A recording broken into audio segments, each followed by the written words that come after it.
Here it is, some helpful hints for 1994's DBQ. Okay, so notice that your page looks a little different than this. I have modified your page so that it will look like the national test. Another little change here is you're going to notice that I have handwritten numbers instead of letters for the document. I'm just trying to get you ready for the national test where they're going to use numbers and not letters. So pretend that this has numbers on it, okay? I'm not quite that tech savvy. I can't quite. So 1994 has a little special place in my heart because this is the DBQ that I took as an APUSH student. It is still following me in my life at this point. So here we go. Let's look at it. Let's take a look. The question, to what extent was late 19th century and early 20th century United States expansionism a continuation of past United States expansionism, and to what extent was it a departure?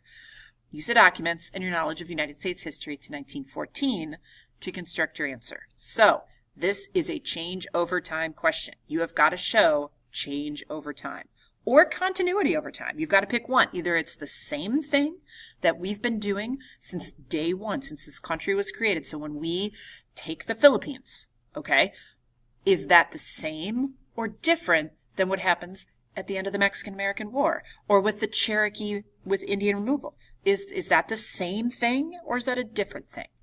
That's what you have to figure out. So I guess step one is figure out, what are you going to say? Are you going to say that our expansion, what we do in Hawaii and Alaska and Puerto Rico and Cuba, is that the same thing we've always done? Or is it different? All right. Contextualization. You got to lead in. I would lead in with things leading up to this period, okay? I would pull in the Mexican-American War. I would pull in the Cherokee. Anything that you can pull in that's setting the stage for our new expansion.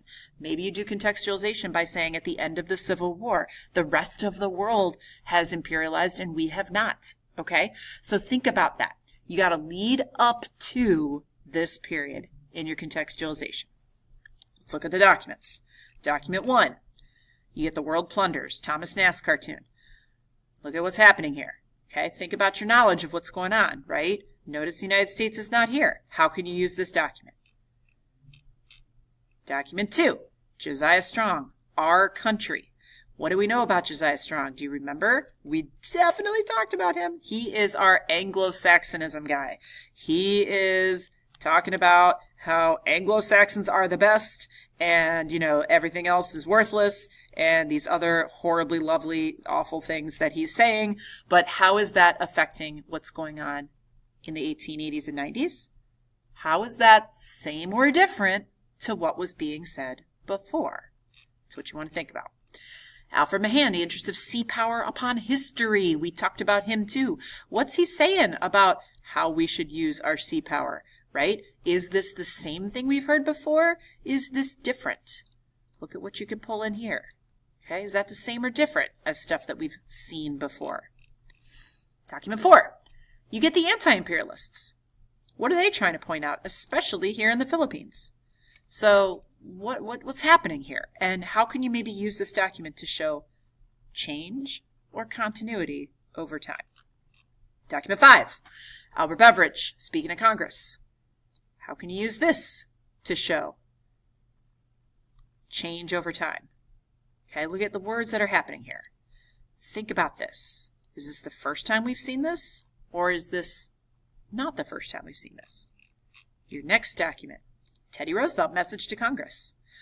Think about what he's saying, okay? Think about any groundbreaking, earth-shattering things that Teddy Roosevelt said or did that, you know, might, I don't know, add on to that, right? Okay, you got to think about that. So go back into 27, maybe do a little work on that.